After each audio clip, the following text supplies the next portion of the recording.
to be here and help you guys walk through this workshop. My name is Amy, and I specialize in social media. And so that is why I'm here. I'm in the online world. I've done a lot of work with Candy in the online space, helping facilitate these types of things. So I'm super excited to be part of this. If you're jumping in the chat there and you've got questions and stuff, I'll make sure that we acknowledge those and get those in front of Lisa. And of course, if you just want to get involved, but you don't really have a comment or anything like that, you can use that reaction button at the bottom to cheer her on, clap when you agree, and things like that. You can always raise your hand if you have a question so that we notice your comment as well. So thanks for having me, Lisa. Awesome. Great to have you here. So what I would like to do now, Amy, if you were able to add our link to the workbook for today. Every Short Guides to Learning has a little workbook that we provide on Dropbox. If you have any trouble with downloading that, Amy also has the JPEGs that we can just pop those into the chat if you're having any trouble. If you want to message Amy privately, you can also do that through the chat. So you can just choose her name and then send her a message if you're having trouble with the download. You don't necessarily have to see it before we start, but it might give you just a bit of a good orientation around what we're going to be running through today. So without further ado, and for those of you that have just arrived, my name is Lisa Garrow. I am the founder of Candy Event Consulting. We have been running Candy Short Guides to Learning since October, I guess it's been September, October last year, in an effort to be here to provide support to anyone planning or promoting their own events. So welcome here. The topic for today is Candy's Short Guide to Virtual Facilitation. And as I said to some of you that popped on right at the beginning, I am in the learning arena with you. And it was kind of comical when I actually posted, I literally just posted this as being a topic for our April session. And I went on and I was facilitating a national group. I was doing my 4th session in a series of four sessions around event planning. And I was just heading onto the session. I was late. The lighting was bad. My sound was off for some reason. Everything that could have gone wrong in my world, it felt like just went wrong. And then in the middle of all of this, so I felt I kind of got my bearings, and I start presenting and everything's good. And there's a little bit of dialogue and nodding of heads and things. And then I had a coughing fit. So then literally on my video that I sent to this organization, obviously feeling really terrible and embarrassed, I edited out the fact that I was actually off screen for probably 2 or 3 minutes because I had to run to the kitchen, get myself back together again, and then start presenting and finish off the session. So have any of you, wave if any of you have had one of those stories where, and you don't have to necessarily share it right now, but one of those stories where it's like, oh my goodness, if I could just get this together. I felt like I was doing really well. We've been doing this all year. I see a couple of waves. So this idea of really feeling like I have got to figure it out. Do you guys feel like that? Like, it's just like, I get that this is not going away. COVID, hopefully will start to be managed over time. Us as facilitators and our participants are getting more familiar with a platform like this, with Zoom or with Teams or some of these other online platforms. But the reality is some of us are having that, and with myself, it has taken me a long time to get into the space where I'm feeling like I'm in my own skin as a facilitator with a virtual audience. So is anyone sort of in that space? Maybe you're here because you're in that space where you're feeling like there's got to be a better way, or I'm doing some great things and I know I'm getting good feedback, but how do I scale? How do I look at something more with what I'm doing currently? So we're going to really dive in. If you know anything about me, anything about Candy, I always go to the purpose and the passion first, because that's what has kept me in this game for as long as I have been in this game. But I am so sure that if you find the passion, the purpose, and where you can actually design priorities around that to start, you will continue to show up And like anything, what is it, 10,000 hours, Amy? I think the sort of the idea of mastering something, you have to be at something many, many, many hours through many awkward situations, maybe, or through different, with different groups, to really feel like you've got it. So this idea of you guys being here, you participating today, I'm so thankful that you're taking that opportunity for yourself to really dig in and get better. But before we start, what I want to do, we've got now about 32 people on the call today. I'm sure there's a few more that will pop on, but I'm going to, because you guys are the brave souls, I am going to break you up into groups of 3 or 4. And what I'd love for you to do in your breakout room is just, I'm going to give you, what am I going to give you? 4 minutes. I'm going to give you 3 or 4 minutes, probably 4 minutes in case you have 4 people in the group. I want you to share with your group members, what is the one glaring challenge that keeps you up at night when you're trying to facilitate a group online? Good? Okay, good. So I'm saying you're the brave souls. You don't have to turn on your camera if you are at work or if you just can't right now, but if you can chime in, that would be fantastic. If you're in a room and you just want to listen, that's cool too. But I think this is part of us learning how to make sure that we're engaging our participants. So this is a good tool for you guys to be learning as well. So I'm going to just take a second. The breakout rooms, just so you know, the breakout rooms are not recorded. So that won't be, whatever you say in those rooms will be private to you. But I am going to get you guys into rooms. If you are, for whatever reason, in a room by yourself, pop back into the main room and we'll get you sorted. So hopefully this is going to work beautifully and, and you're going to find the right people to chat with. So I'm going to send you off. I am going to send you off into rooms here. Add that back in. And then for all of you, because each room probably had a different dynamic, different challenges, part of this exercise is also for you to know you're not alone. There's always going to be something we need to learn. If you have been at this virtual facilitation game for a while, some people have been doing this for years, and this is very familiar to them. But the cool thing is when we start to look at how we can move forward in this, there are new platforms all the time. Every day things are changing. There's always going to be shifts and adjustments, and we can be learning from each other new ways to do this. So anything in the chat, Amy, that you want to just highlight before I go through our 3 sections here? Before we actually separated into groups, we had a couple of comments, and Okay. one of the things that was being said here is that one of the struggles was juggling screen sharing, flipping through slides so that everyone can see them and be engaged and stuff like that. And that's definitely something that I have had challenges with as well. It's managing all the things at all the times can be a struggle. So I get that. Yeah, that was the main comment so far. And I think you know, in our group we were talking about technology is the Yeah. thing, is when technology doesn't work and you feel like you have no control, right? Yeah, absolutely. Absolutely. And I was hearing actually, and Melanie, you were part of this conversation, I think Michelle as well, but the idea, Stephanie from Mosaic Planning was saying that things are front and center now. So if you are facilitating a session, you can't necessarily run to the back and fix the, you know, the sound and whatever. Everything is front and center. So it really becomes something that we are, where that isn't a distraction for the people that we're serving. Awesome. So just a reminder to everybody, if you could just mute yourselves for now. If you want to add something to the chat, that's great.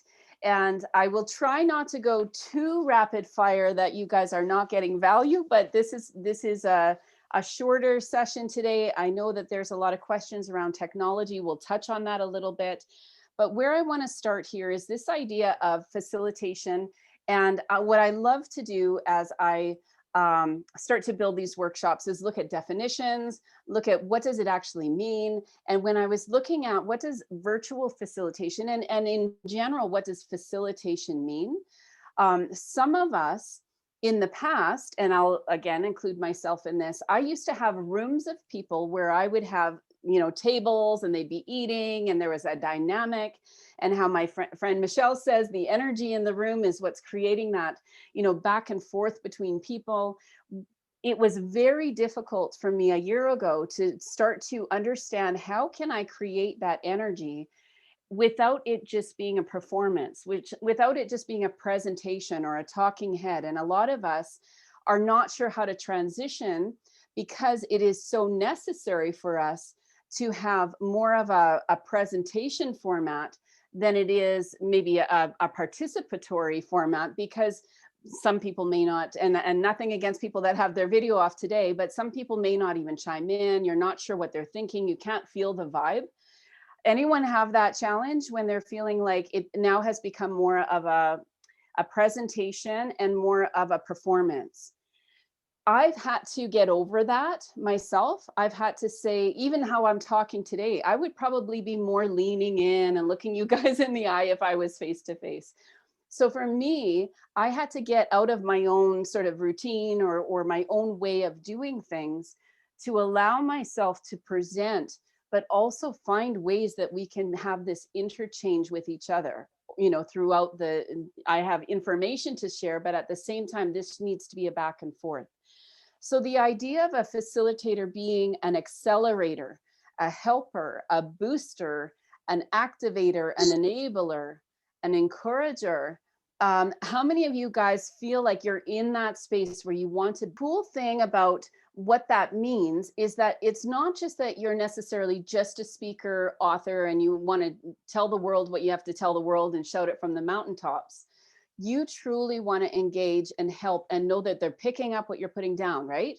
There really is that feeling like, I want to know that it's landing, and I want to know this makes a difference in their life.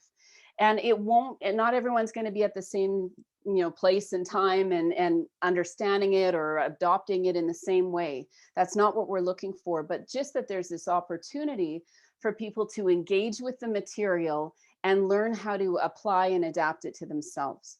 So this idea, and I love that description because it allows me to be me.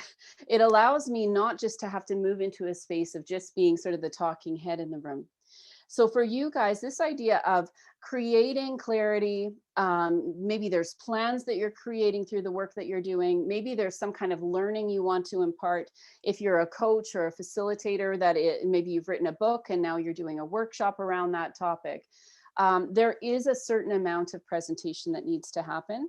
But what we want to talk about today is 3 areas. So I've broken these out into 3. Number 1, setting your priorities, that we can't and shouldn't feel like we need to do it all.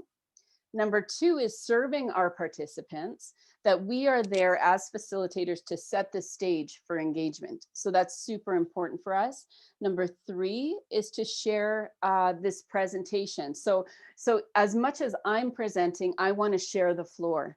And if some of you are familiar with Clubhouse now, I love the model. I'm brand new to Clubhouse and it's still a little bit confusing, but the idea of voices coming to the table, having a comment around something, and they're sharing the information, and in that dialogue, allowing it to sink in. So that's the exciting part of what we all have access to now with these virtual platforms.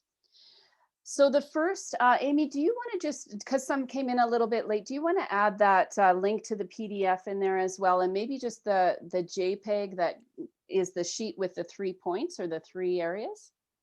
You bet. I just dropped that in there for everyone. Okay, thanks. So you can find that in the chat for everybody that maybe came in and didn't see that link. So the first thing we want to talk about is passion. What is it about your ideas, project that connects you to your community? So if we have lost our passion for the information, if we maybe aren't feeling it because we're not getting the feedback from people, maybe we're also not, we don't know if it's really making a difference in the world, and we've kind of lost the fire for what we've created. That is the number 1 job of a facilitator, to find and nurture and sit in that passion where we are able to bring our product or our idea or whatever material we want to convey to our participants. We have to feel the passion for it.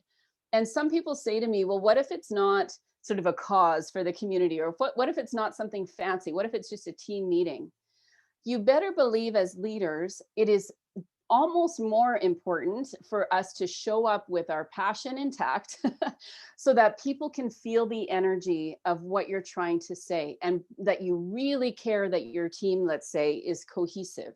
So allowing yourself to if you have to take yourself away for an afternoon and do some writing, get off of the screen for a while, reconnect with your passion. Super important to do that, because it will land flat if you are not coming from a place where it truly matters to you. Whether or not that is your content, that's in some ways is not necessarily the point. If you're presenting it, you have to find why it matters to you. The second part of this is your purpose. So when we're talking about, I often talk about the pearl of purpose. So in the work that we do, the pearl of purpose in my world is I talk about connection strategies that run from 12 to 18 months, sometimes 2 years long. But we're looking for those connecting points that matter to your customers or your readers or the people that are participating in your workshops. What matters to them, and what are you showing up with that is truly grounded in not just your passion, but your purpose for being there, the work that you want to get done, the information that you want to impart to the people that are participating with you. So the idea of really finding those pearls of purpose along the way, that will energize you to make sure you're adding those pearls into everything you do. Me doing this first section is my obviously passion and purpose, is that you guys get super grounded in the work that you're doing, and making sure that you have something that will lead you forward, because it's not easy for all of us. You need some kind of motivation and the reasons to find those connecting points with your attendees. Priorities is one of those things. I used to joke about passion management, where I get so into it and I'm so into it, and then I kind of lose my priorities, like what's first, and what do I talk about first, and what's important to the people I'm speaking to. And so when you're talking about sort of coming from a place of passion, moving to this place of where now you're articulating the purpose behind it, and then now setting your priorities. So what are those things that are, and I've said in your booklet, you'll see it, if you don't have it right now, you'll see it later, but this idea of what messages and what methods are non-negotiable. And when I was on a budget, I was a single mom for a lot of years. And then I would tell my kids, well, we're going to put all of our have to haves on the belt going through to at Safeway. But then we'll have another section that's the nice to haves. So think about when you're presenting and when you're setting your priorities about your purpose, there might be a lot of nice to haves that are not essential for today. And sometimes we've got to narrow things down, really deal with the essentials, keep the heartbeat alive, so that you are showing up and you're doing your absolute best with what you have today.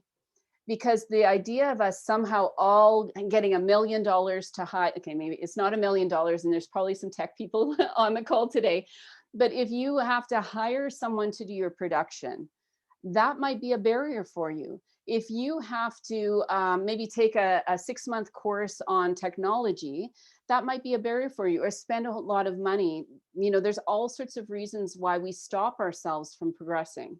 So the idea of choosing things and making priority the things you can control, the things you can manage, and knowing you're going to have the opportunity to throw in some of those nice to haves. Like I have Amy here today. There are a lot of calls where I'm just managing that chat myself, but where you can add some of these really nice to have pieces into your work and into your facilitation as you go. Does that make sense to you guys? Because it's really important that we do not stop. And I say that in my package as well. We need you out in the world. We need you putting out the information you have, the passion you have, the work that you have to do. We need you there. So if you have checked out and you have said, like I said at the top of your sheet here, where it says, hey, Candy, me go virtual. I didn't sign up for this. And then people check out. And what happens when people do that? We lose your message. We don't hear what you have to say. We are not given the opportunity to internalize the things that you know need to be out in the world. Thumbs up. I'm going to stop preaching because because we need to move on, but it's super important that you guys get that. Do what you can with what you have today. So the next section of this is when we want to talk about here people, planning, and preparation. And before I go there, Amy, I'm seeing some things in the chat box. Anything from that last section that you want to highlight? Karen was saying that when we were talking about priorities, she said, it depends on your purpose, doesn't it? She said, when I start a session, we discuss methods and how we will process so people are expecting it. She said, I also suggest that they look at additional information if they do want as much, like if they want the think time. Yep. So that's perfect. what Karen had to say. Typo, it was supposed to be do not want. Sorry. Yeah. Thank you, Karen, for that. And I think that goes for our content as well. I am the worst at adding too much content, too much information, too fast. People can't digest. Hopefully that is not your feeling today, that there's just too much coming at you. But the reality of us creating relationships with people over time, if they reconnect, let's say, with Candy and the work I do and the workshops I have to trust that there will be an impact over time. And that I don't have to say every piece of my 30 years of event planning and promotion today for you guys to get value. So the same thing with you guys. I'm sure you've got all sorts of experiences and content and things that you can do. We've worked with authors where we're like, give me one tiny little nugget from this chapter and let's go there. Or if you have a full workshop and it's a weekend workshop, maybe there's something about just carving a little concept out that people can digest and then put in motion, and they're going to be back for more. So absolutely. Thank you so much for that. So when we're talking about the people to start, who are the people? You are the people. If you are doing this in the context of a business, or you are, let's say, somebody that is planning events in an office, it might be your team.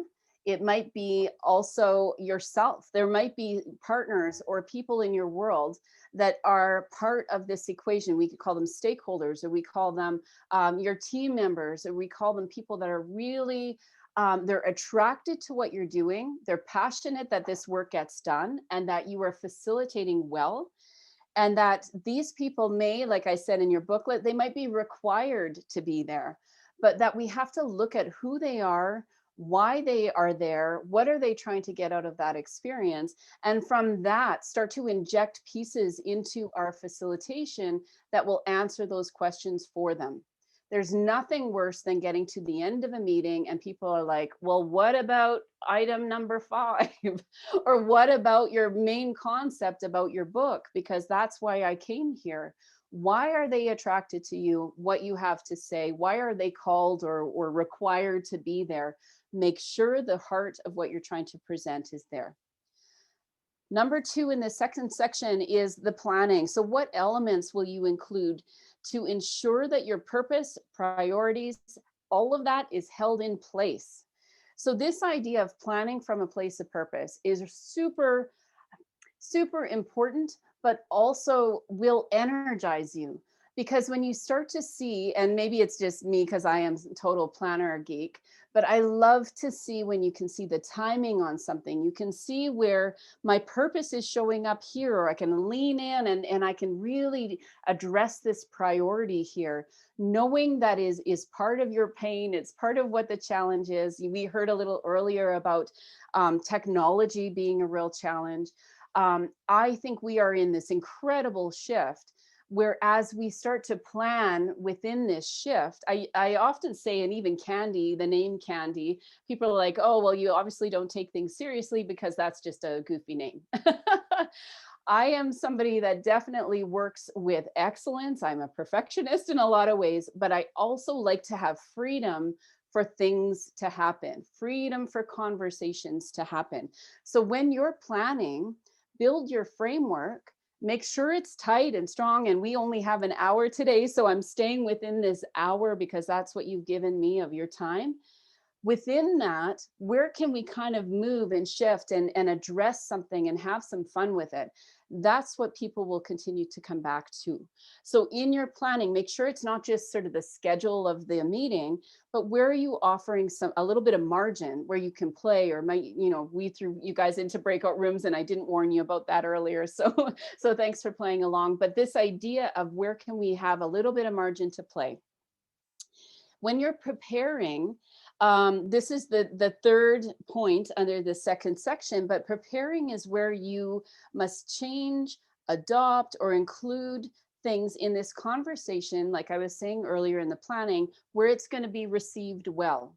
So when you're preparing, there might be new research you can do. Google's my friend. Not everything on Google works. I get that. But there are so many people in your world, probably allies that you can be talking to, people that care about the work that you're doing, where you can bounce off what your presentation might be. You can say, what is there that I need to adapt? That I was doing face to face. I used to feed everybody and bring candy. And, there's just things that I will have to wait months before I can do that again. Or having fun with games and maybe some of the interactions where there's movement. You guys, I think you're all sitting. I'm standing today. This is sort of my way of facilitation.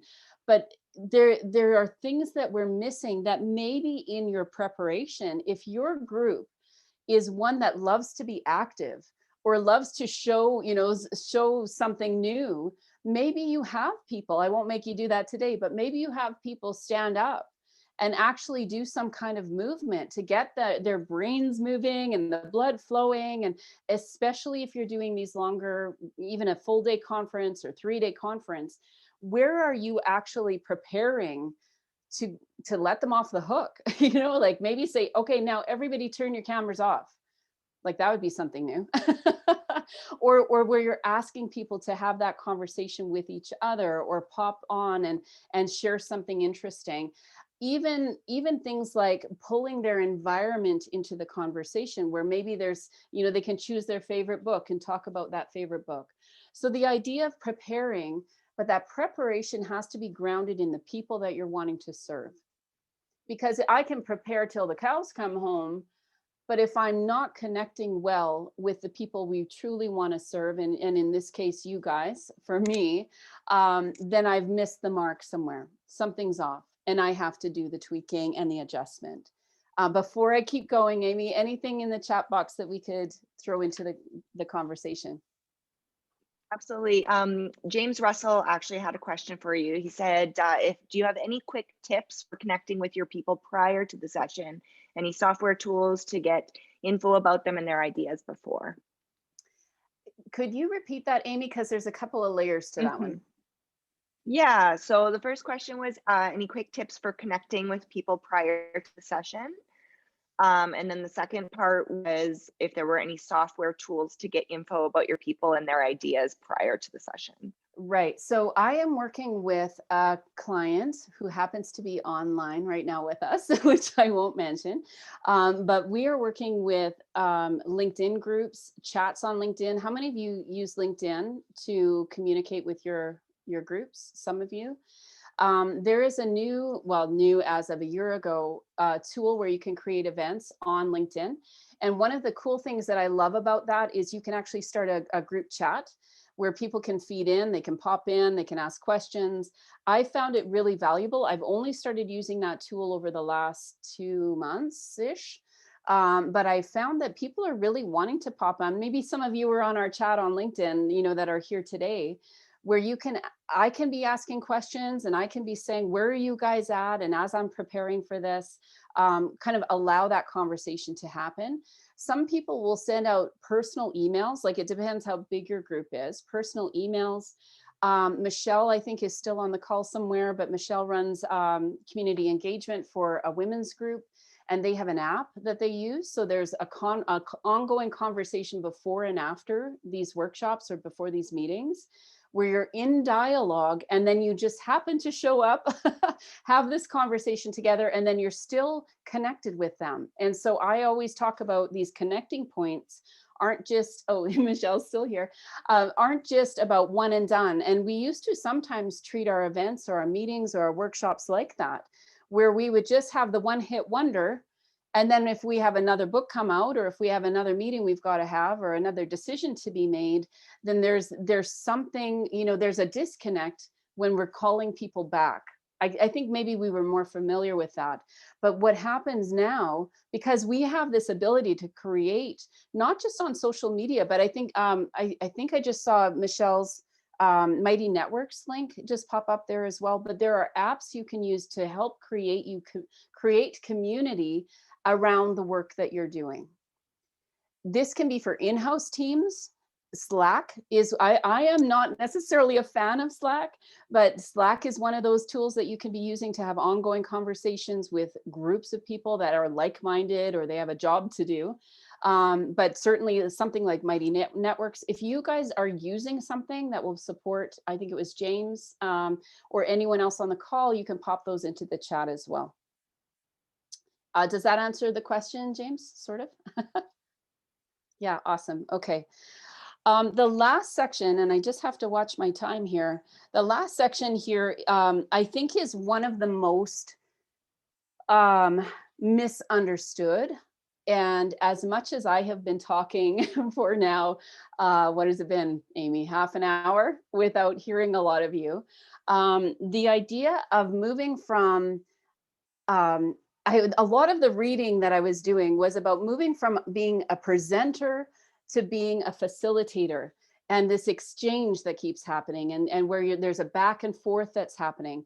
What I think for some of us that are professional facilitators, or we've been doing this a long time, long before COVID ever was our challenge, we have had to make this move, like I said earlier, from facilitator to a hybrid facilitator and presenter. Because we can't get away from, especially if you, like we've got 35 on the call today right now, if we had the 80 that had signed up, it would be challenging for us to make sure everybody's feeling included. But there is this, this idea of toggling between presentation and then inviting people. And what I say in your booklet here, this idea of creating a cadence for the information so that you can take that step back, take a breath. You're downloading a lot of information or you're imparting a lot of information when you're presenting, but we have to have that time to breathe. Does anyone have any comments or anything you want to add into the chat there about the challenge of now moving to more of a presentation model? Are you finding that it's uncomfortable? Anyone, if you give me a thumbs up. Because you want to see people, you are people. And I think the comment after the breakout rooms, it's like, we want to get back in there. We want to just have these real conversations. So sometimes we resist it or we miss it. We really want to have that exchange.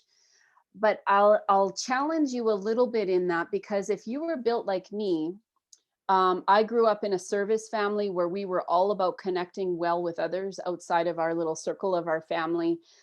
Everything was about making people feel at home, sort of the radical hospitality where you're always welcoming people in. But this idea of now I'm the one talking, strangely enough, I've been, doing trainings for years and years. Strangely enough, I was like, well, who am I to talk straight for half an hour? Who am I, that I have, yes, I've got a lot going on in my head, and Amy and some of my friends on the call today know me well enough that my head's just full of all these ideas and creative things. And I've got lots of things going on in my head. So it's not that there isn't content, but I think the challenge I had was understanding that I can give the value, even if I'm not getting affirmation, even if I'm not getting the feedback, even if 0 of you, thank you, there's like 82 or 100 things in the chat. So thanks for adding to the chat, everybody. But I've had to learn to let go as well. Because when I'm presenting and I'm not getting necessarily the feedback, which some of you might be experiencing, you have to trust yourself, trust, like we talked about earlier, our purpose, trust why we're passionate about what we're doing. And at some point you will have as you're creating these relationships with your attendees or your team or your readers, if you're an author, you will start to see what's landing. So anything in the chat about that? I want to just sit on that just for a minute, because I think it's really important for us to get that. And that's sort of a vulnerable space for me where I'm like, oh, I just, before I was getting a lot of affirmation when people were in the same room, because we were just having fun, and they would leave, they're like, oh, that was amazing. But when I started doing this virtually, it felt like there was a disconnect somehow. Amy, anything in the chat before we move on? Yeah, we've got a couple of comments. Michelle said that, like you said earlier, because you can't see your audience in the same way, it's hard to keep the energy up. And Susan was just mentioning that she attended a 3-day conference this week, and there were no real opportunities to engage. And she said she found 9 hours of content in a day without people engaging, a real struggle, even with 15 minutes between sessions, she said.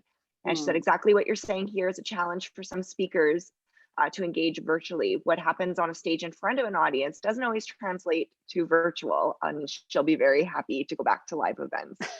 And then Stephanie just added, so truly said, trusting the quiet and the pauses as golden moments for attendees and you as the presenter to reflect. Trusting too that if you feel screen tired, that your attendees are likely ready for a break too, which is a really good point.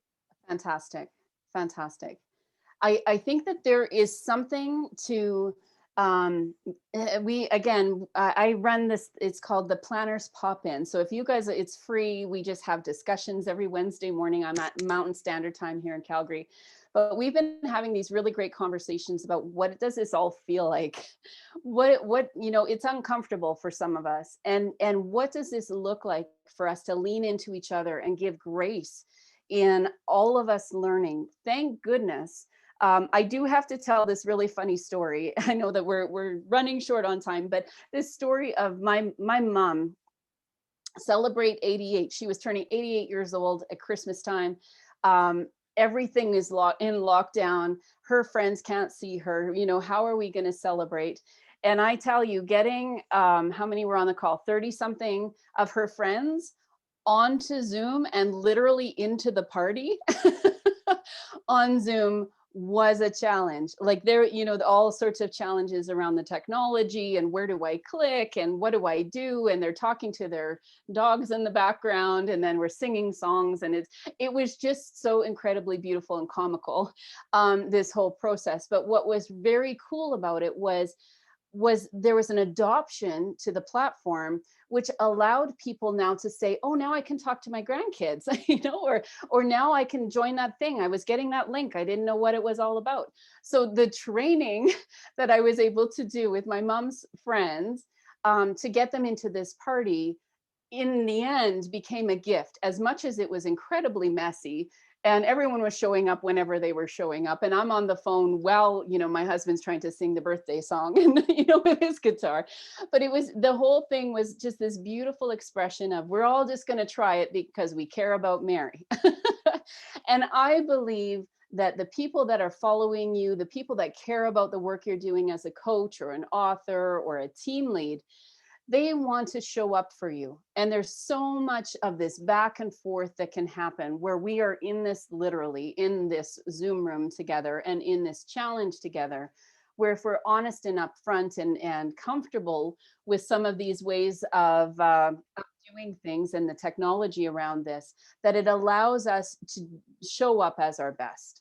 So I tell that story to encourage you, don't give up. There are all sorts of opportunities for you to not only, and we'll get to that here, well, maybe I'll talk about the participation here, just the second to last point. But this idea of creating an active engagement with the people and the material and between the participants is really what people will walk away with, knowing that they got value. So if they're able to engage with you, if they're able to engage with the material you have, I create a booklet for a reason, because I want you guys to be able to download, reread it, write notes on it. That's my way of kind of passing you something tangible. There will be a recording of this and conversation around this on our social streams after. So I really try to create participation sort of during the session, but also how else are you engaging people in the material? Then last, and this is where you can start to have some fun, is this idea of where's the potential for the work that you're doing? Where is the ability to extend from even this particular session into something greater? Where are people wanting to have more of the conversation? I heard earlier somebody, we were talking about the chats, and I literally gave you guys like 4 minutes. But wouldn't it be amazing if we had a whole hour where you guys were switching rooms and talking to each other and finding solutions? That would be an amazing conversation or an opportunity for me to help you guys engage on this topic and find even beyond the help and support I can offer, finding that help and support from each other. So this idea of where is there potential for you to grow?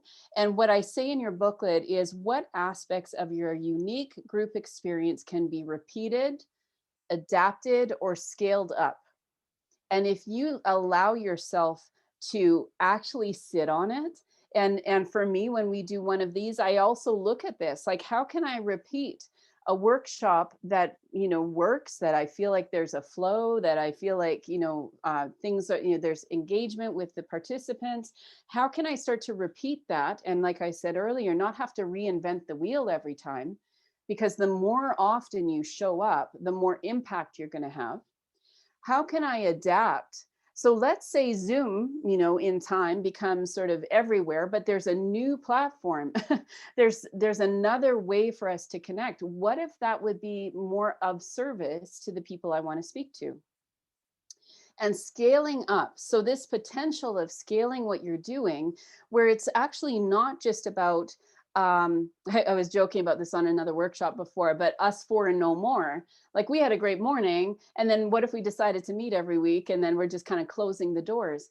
What if there was this opportunity and potential, not just to scale up the work that I'm doing and let's have a conversation as this group, but in the work you're doing as a coach or an author, or you've got a great organization and you want to get the message out, how do we as a group or as a community support each other in that scale up and that growth? Because sometimes it just means meeting somebody. Sometimes, and I know people on this call that are masters at creating partnerships. And one of the things that I learned very fast last March, when everything shut down, and as somebody that coaches teams that are planning their own events, it was like everybody just sort of clammed right up, holding their breath. They're going to wait for 3 months or 6 months or whatever it was, right? Until events open up again. And then we would start to engage with our clients again. But the reality of that was that I had to keep moving. Like, it's like, this is my business. How do we find ways to not just keep moving, but learn to scale and move? And like a river, like, there's going to be erosion, and there's going to be things that we need to adapt to our environment. But I tell you, I have met some of the most beautiful, amazing, talented tech people over the last year that are doing incredible work, that are doing things that I won't even dabble in. I'm going to lean into them. I'm going to refer people to them because they have a way of doing it that is aligned with who, the way I want to do things, with who I am, and their purpose and passion is really about helping people to connect virtually. So this session today, it wasn't about necessarily giving you a list of platforms, but what I can certainly do is, if you guys want to reach out to me and you have a very specific challenge about the technology, I would love for you to reach out to me. You can reach me, actually, Amy, if you want to throw that in the chat, and it's also in your booklet, you can reach out at coach@CandyConsulting.ca. But I'm sure you guys have some unique challenges. Anything else in the chat box? We've got just another minute or two here, Amy. Thank you so much for all of your questions, and I will definitely read through the chat. But I have created something for just a select 12 people because there was so much content that I wanted to cover today.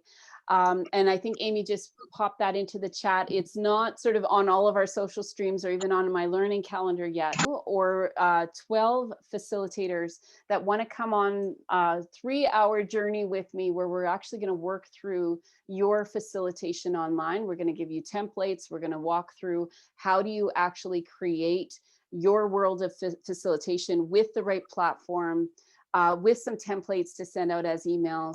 Really giving you those tools where you're able to actually now make it happen, practically make it happen. It's small, it's 12 people because I want the opportunity to talk to you guys individually and as groups working through those. So the cost on that is for you guys $97. It'll be out to the public for $297 just coming up. And I want to keep it tiny, extra dialogue in that session. So there is, I think my email's in the chat box, Amy, if you've got it there. The intensive, it's called Candy's Intensive there. That's an intensive experience around facilitation. Sign on. Would love to chat with you and support you in any way I can.